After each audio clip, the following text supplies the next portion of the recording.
Hello everyone, আসসালামু আলাইকুম। আপনারা যারা ফ্রিল্যান্সিং করবেন বলে ভাবছেন বা ফ্রিল্যান্সিং করার জন্য কোনো সঠিক গাইডলাইন পাচ্ছেন না, তাদের জন্য আমি কিছু ইম্পর্টেন্ট কথা আজকে আপনাদের সাথে শেয়ার করব। আশা করি সবাই ভালো আছেন। আমার এই চ্যানেলে আপনাকে অবশ্যই স্বাগতম জানাচ্ছি। আজকে দীর্ঘদিন পরে আমি এই ভিডিওটি মেক করছি। অ্যাকচুয়ালি আমি প্রফেশনালি যেহেতু ফ্রিল্যান্সিং করি বা এসইও সেক্টর বা ওয়েব ডেভেলপমেন্টের নিয়ে কাজ করি, সো আমি খুব একটা সময় পাই না ক্লায়েন্টের জব করতে গিয়ে আমার চ্যানেলে ভিডিও দেওয়ার। সো কথাগুলো বলা খুবই জরুরি মনে হলো, তাই আপনাদের সাথে শেয়ার করছি যে আপনারা যারা এখনও ফ্রিল্যান্সিং ক্যারিয়ার নিয়ে খুবই অনিশ্চিতভাবেই রয়েছেন বা খুবই সন্দেহ নিয়ে ভাবছেন যে অ্যাকচুয়ালি এটা আমাদের জন্য কতটা পারফেক্ট বা কত কিভাবে সফল হওয়া যাবে, কিভাবে কাজগুলো শেখা যাবে, কিভাবে কাজগুলো করতে পারি, সো বা কিভাবে সফল হতে পারবো, কতদিনে সফল হতে পারবো, বা অ্যাকচুয়ালি এই ক্যারিয়ার নিয়ে আমরা সারা জীবন চলতে পারবো কিনা, বা আমাদের আউটসাইডে কোনো জব করতে হতে পারে কিনা। সো যদি বলি যে ফ্রিল্যান্সিং অ্যাকচুয়ালি সবচেয়ে আপনাকে পরীক্ষা দিতে হবে যে আপনার কতটুকু ধৈর্য আছে, বা আপনি এটা ভাবতে পারেন না যে ফ্রিল্যান্সিং শুরু করার আজকে শুরু করেছেন বা 1 মাস পরে আপনি টাকা আর্ন করতে পারবেন। আপনার যদি কোনো স্কিল না থাকে, আপনার কোনো ইনকামের পসিবিলিটি নেই।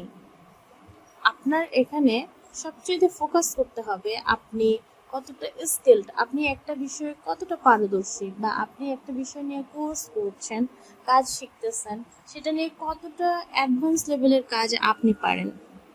এই জিনিসটাকে আপনাকে ফোকাস করতে হবে। এবং আপনি প্রথমেই এইটা নিয়ে পড়ে থাকতে পারবেন না যে আমার ইনকাম কবে শুরু হবে, আমি কবে কাজ করব, আমি কবে ক্লায়েন্ট পাবো। এই জিনিসটাকে আপনার মাথা থেকে সরাই ফেলতে হবে। আপনি ফার্স্ট অফ অল যে কোনো একটা টপিকসে ফোকাস করুন যে আমি একটা কাজ শিখে আমি আমার ক্যারিয়ার শুরু করতে চাই। ডেফিনেটলি আপনি যখন একটা বিষয়ে পারদর্শী হয়ে যাবেন, আপনাকে আস্তে আস্তে অন্য টপিকসগুলো সম্পর্কে ধারণা নিতে হবে এবং অনেক কিছু জানতে হতে পারে। যেমন আমি লাস্ট 5 ইয়ার্স এসইও নিয়ে কাজ করছি। এসইও প্রথমে আমি কিছু জানতাম না, একটা ওয়েবসাইটের গঠন সম্পর্কে কিছু জানতাম না, একটা ওয়েবসাইটের অন পেজ এসইও কিভাবে করতে হয় সেটা আমি জানতাম না। যখন ফার্স্ট টাইম আমাকে একটা ক্লায়েন্ট ও এসইও জব দিল, তখন আমি ওয়েবসাইট নিয়ে সত্যি খুব ঘাবড়ে যেতাম। কোথায় কি ক্লিক করলে কোথায় আমার ওয়েবসাইটটা ভেঙে যেতে পারে, কি কি করলে অ্যাকচুয়ালি ওয়েবসাইটগুলো, এই বেসিক ইয়েগুলো আমার মধ্যে ছিল না। কিন্তু আমি কাজগুলো করেছি, ওভারকাম করে আসছি এই প্রবলেমগুলো। আমার অত্যন্ত আগ্রহ ছিল, আমাকে কাজগুলো শিখতেই হবে, জানতেই হবে। দ্যাটস ওয়াই হয়তো বা আমি পেরেছি, আলহামদুলিল্লাহ। সো একটা ওয়েবসাইটের স্ট্রাকচার, এই জিনিসগুলো আপনাকে জানতে হবে, এটা বেসিক বিষয়। যেমন আপনি এসইও করছেন, এসইও কোর্স করছেন, যেখান থেকেই করুন না কেন আপনি কাজ শিখতেছেন বা আপনি ইউটিউব দেখে কাজ শিখতেছেন, তো আমি বলবো আপনার নিজস্ব একটা পোর্টফোলিও ওয়েবসাইট থাকবে, সেটার মাধ্যমে আপনি নিজে কাজ করবেন। সাইট দেন আপনি একটা ওয়ার্ডপ্রেস ওয়েবসাইট করে নিতে পারেন কারো মাধ্যমে, বা নিজে তৈরি করতে পারেন।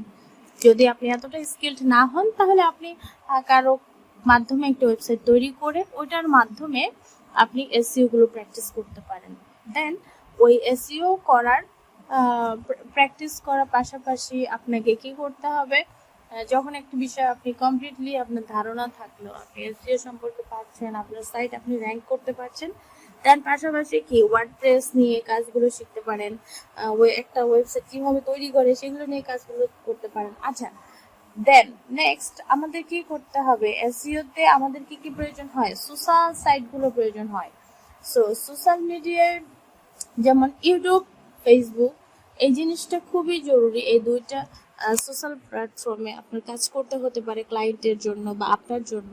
কারণ এসইও একটা ওয়েবসাইটের জন্য কি থাকে, সোশ্যাল প্ল্যাটফর্মগুলো থাকে লিঙ্কিং করা একটা ওয়েবসাইটের সাথে। সো যেমন ওয়েবসাইটের সরি, ইউটিউবে যদি আপনি ঢুকেন তো সেখানে বুঝতে পারবেন যে সেখানে ভিডিওগুলো আপনার চোখে পড়বে। তো একটা ভিডিও কিভাবে তৈরি করতে হয় সেটাও কিন্তু আপনাকে আস্তে আস্তে জানতে হবে, যে একটা ভিডিও কিভাবে তৈরি করতে হয়, ভিডিওটা কিভাবে এসইও করতে হয়, র্যাঙ্কিং করতে হয়, এটাও কিন্তু একটা এসইও পর্যায়ে পড়ে। সো একটা ফেসবুক পেজ কিভাবে তৈরি করলে বা কিভাবে অপটিমাইজ করলে তার ফেসবুক পেজটা গুগলে র্যাঙ্ক করবে তার ওয়েবসাইটের সাথে, সেটাও আপনাকে আস্তে আস্তে জানতে হবে, শিখতে হবে। দেন আপনাকে জানতে হবে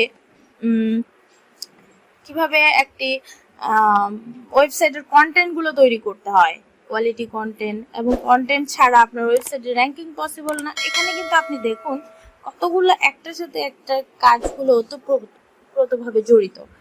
সো আপনাকে অবশ্যই একটা কাজে ফোকাস করতে গিয়ে আপনাকে আনুষঙ্গিক যেগুলো রেলিভেন্ট কাজ এগুলো আপনাকে শিখতে হবে। সো আপনি তবে এসইও এক্সপার্ট হয়ে উঠতে পারবেন। ধন্যবাদ।